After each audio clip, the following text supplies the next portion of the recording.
नमस्कार। मुंबई से फिर एक बार आपके सामने मैं हूं रविंद्र जैन, देश और जनता के हित में सदैव तत्पर बात करने वाला। मुंबई माया नगरी है, हॉलीवुड है, ऐतिहासिक विरासतों का खूबसूरत एक शहर है मुंबई। आर्थिक नगरी का ताज, भारत की एक मिसाल मुंबई। पर मुंबई का हाल क्या कर दिया है यहाँ के कुछ शासन प्रशासन में बैठे हुए वसूलीबाज नेताओं ने और डिपार्टमेंट के कुछ लोगों ने। मोटी मलाई के कारण नाच मेरी बुलबुल तुझे पैसा मिलेगा, रात में बार में नाचने के लिए, बोतल पीने के लिए मोटी वसूली का फंदा कर दिया मुंबई को गंदा। मुख्यमंत्री जी देवेंद्र फडणवीस से विनती करता हूँ, लोगों ने आपके ऊपर बहुत विश्वास किया है और करते हैं कि आप मुंबई को माफिया मुक्त करेंगे, मुंबई को ड्रग्स मुक्त करेंगे और मुंबई को ऐसे हरामखोर जो मुंबई को लूटने में लगे हैं उन्हें सीधा यमलोक पहुंचाने का काम करेंगे। ये मुंबई है, हिंदुस्तान की दो आंखें। सर्वप्रथम मुंबई, दूसरा दिल्ली। मुंबई को बचाइए। काफ़ी समय से मेरी कोशिश जारी है, लेकिन हमारे बोलने पर सबसे बड़ा भारी पड़ता है वसूली।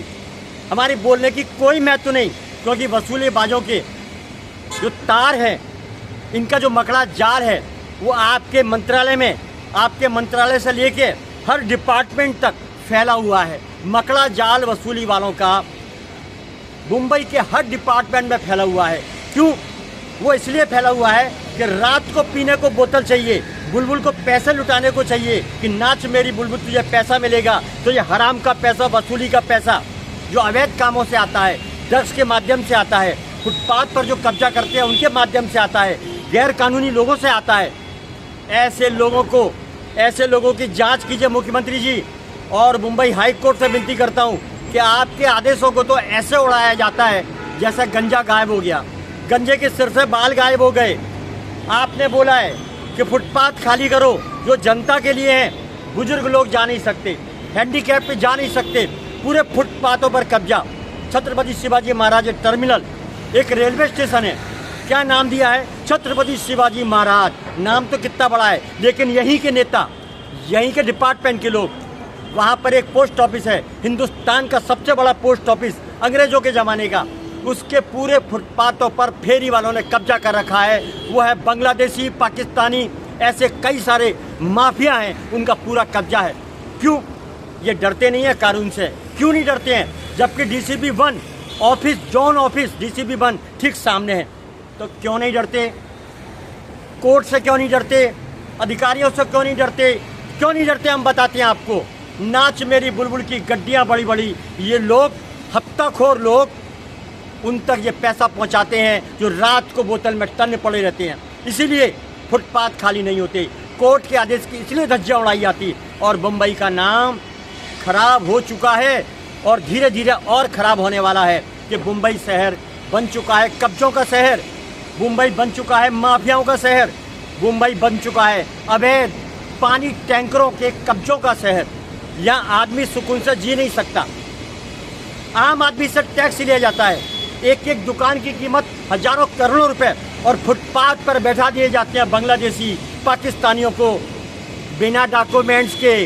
एक आदमी नौकरी पे जाता है तो डॉक्यूमेंट्स मांगे जाते हैं, लेकिन फुटपाथ पर कब्जा करने के लिए 300 रुपये रोज दे दो इन दलालों को, मुंबई के दलालों को, भारत के दलालों को। ये शर्म का विषय है। देवेंद्र फडणवीस से विनती करता हूँ, संभाजी महाराज की ये पिक्चर छावा, उनके कर कमलों पर चलकर और ठोकना शुरू कर दीजिए इन गद्दारों को जो मुंबई की तरफ आंख उठाकर देखता है, महाराष्ट्र को ख़त्म करने की कोशिश करता है। ऐसे लोगों को उड़ा दीजिए, स्वर्गलोक नरक पहुंचा दीजिए, गाड़ दीजिए। इसके अलावा दूसरा कोई तरीका नहीं, क्योंकि स्वर्ग उसी को मिलता है जो अपने साम्राज्य को बचाने के लिए दुश्मन का पत्ता साफ करता है। आप योगी स्टाइल में काम करेंगे, ये लोगों को बहुत विश्वास है, महाराष्ट्र की जनता को बहुत विश्वास है, करेंगे, जरूर करेंगे, पर लेट क्यों होता है, ये मेरी समझ से बाहर है। बहुत टाइम हो चुका है, बड़ा एक्शन लीजिए। एक कदम बढ़ाइए निशान बनेगा, दूसरा कदम बढ़ाइए इतिहास रचेगा। आप में वो जज्बा है, आपके अंदर वो जलवा है, आप जलवा दिखाइए। शेर की दहाड़ है आपके अंदर, योगी स्टाइल में जरूर चलेंगे और ऐसा काम करेंगे कि महाराष्ट्र में अगले 500 सालों तक बांग्लादेशी, पाकिस्तानी, अवैध कारोबारी, मिलावटखोर के धंधा करने वाले माफिया लोग, पानी टैंकर लोग जो मुंबई की सुंदरता को ख़त्म करना चाहते हैं, वो थर थर काँपेंगे मुंबई में आने के पहले, महाराष्ट्र में आने के पहले। भगाइए, भगाइए ऐसे बांग्लादेशी मुल्लाओं को, भगाइए पाकिस्तानी मुल्लाओं को, भगाइए जो अवैध तरीके से भारत में बैठे हुए हैं और जो मुंबई को नुकसान पहुंचाना चाहते हैं। शासन प्रशासन में जो लोग बैठे हुए हैं, जो गद्दार है देश के, उन पर आप बहुत बड़ा शिकंजा कसिए, जल्दी करिए, कहीं देर ना हो जाए, कहीं देर ना हो जाए, संभल ना बना दें। आपके डिपार्टमेंट में बैठे हुए लोग, शासन प्रशासन में बैठे हुए लोग मोटी वसूली का पैसा खाते हैं और आप तक बात पहुंच नहीं पाती है। मैं निवेदन करता हूं, सीसीटीवी कैमरे चौकस रखिए और अपनी शासन व्यवस्था को जरा कंट्रोल कर लीजिए। योगी स्टाइल में दबाव बना के रखिए, काम करो वरना छुट्टी पे जाओ, काम करो वरना निकलो। राष्ट्र का सवाल है, आखिर ये राष्ट्र का सवाल है, आखिर देश का सवाल है। देश के गद्दारों को सुकून क्यों? आम जनता दुखी है लेकिन देश के गद्दार सुखी हैं, ऐसा क्यों? ये बहुत शर्म का विषय है। यहाँ मुंबई हाई कोर्ट की नहीं सुनी जाती। अवैध कब्जे, अवैध पानी के टैंकरों ने पूरे बम्बई को खराब कर दिया है और ये पानी माफियाओं का बहुत बड़ा रैकेट है। अरबों रुपए रोज जेब में लेके जाते हैं, मोटा माल कमाते हैं, मौज करते हैं बड़े बड़े रिसोर्टों के अंदर, बड़े बड़े बारों के अंदर। ऐसे माफियाओं को, ऐसे सरकारी डिपार्टमेंट में बैठे हुए लोगों को, सत्ता में बैठे हुए लोगों को, जो भी हो, नेता हो, अभिनेता हो, शासन प्रशासन में बैठे हुए अधिकारी हो, उसकी बम्बई से और गांव तक जांच करिए। एक ही तरीका, ठोक दो, तारीख नहीं, फैसला कर दो हाथों हाथ। ये गंदगी साफ करना बहुत ज़रूरी है। हालात इतने बद से बदतर हैं, हजारों अरबों रुपए के घोटाले रोज हो रहे हैं, लेकिन इन घोटालों पर पर्दा डाल दिया जाता है। क्या होता है? कोर्ट में जाता है और कोर्ट में मिलती है सिर्फ तारीख पर तारीख, सिर्फ तारीख पर तारीख। जैसा झुंझुना बच्चे के हाथ में दे दो और इसे हिलाते रहो, झुंझुना दे दो, उसे हिलाते रहो। कोर्ट पर तारीख मिलती है। फैसला कब होता है? बुढ़ापे में फैसला होता है, जब उसका ऊपर जाने का टाइम पूरा होता है। मेरी विनती है देवेंद्र फडणवीस से, मुंबई माफियाओं का अड्डा बन चुका है। ऐसे माफियाओं को आप ठोकिए, माफियाओं को ठोकिए, ड्रग्स माफियाओं को ठोकिए। जितने भी गैर जिम्मेदार लोग हैं जो वतन के खिलाफत करते हैं, उनको ठोकिए। दूसरा कोई तरीका नहीं है। हमारी फौज बॉर्डर पर ईमानदारी से काम करती है। दुश्मन हमारे देश के अंदर घुस नहीं सकता है, तो क्यों हमारे शहर के अंदर, बॉर्डर के अंदर ये गद्दारी करते हैं? कौन गद्दार हैं? छावा पिक्चर के अंदर ये बताया गया कि गद्दार तो अपने आसपास होते हैं। इसी तरह गद्दार शहर के अंदर मौजूद हैं, सीमाओं के अंदर मौजूद हैं, शासन प्रशासन में बैठे हुए गद्दार मौजूद हैं। ऐसे गद्दारों को पकड़ा जाए, जासूसी के तहत इंक्वायरी की जाए और उनको ठोका जाए, स्वर्गलोक पहुँचाया जाए या ज़मीन में गाड़ दिया जाए।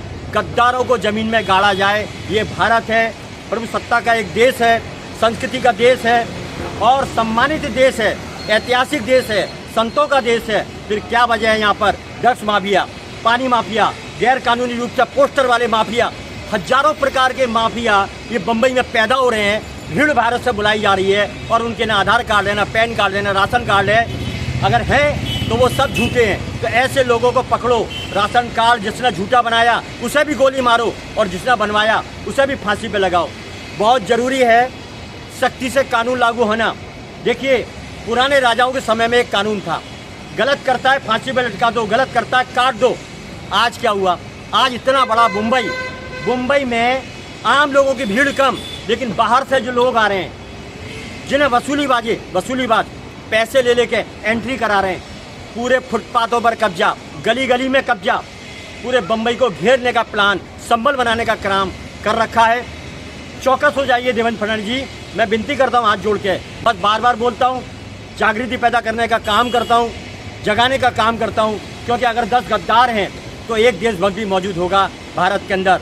हम बोलते हैं लेकिन यहाँ पर एक गंदा सिस्टम फैला हुआ है। पूरी टीम है गद्दारों की जो बोलने वालों को, सही बोलने वालों को, सच आवाज़ उठाने वालों को, पोल खोलने वालों को फंसवा देते हैं, मरवा देते हैं, जैसा कि मुंबई में होता आया है। लेकिन जब से देवेंद्र फडणवीस सीएम साहब का जब से यहाँ पर पदभार उन्होंने संभाला है तो ऐसे गद्दारों में तहलका मच गया है। वो गद्दारों की सफाई करेंगे योगी स्टाइल में, पूरा विश्वास हमको भी है और जनता को भी है। बस इन उम्मीदों के साथ मुंबई बचाइए, एक नई क्रांति लाइए और मुंबई को नए युग में ले जाइए, संभाजी के युग में ले जाइए। जय हिंद, नमस्कार।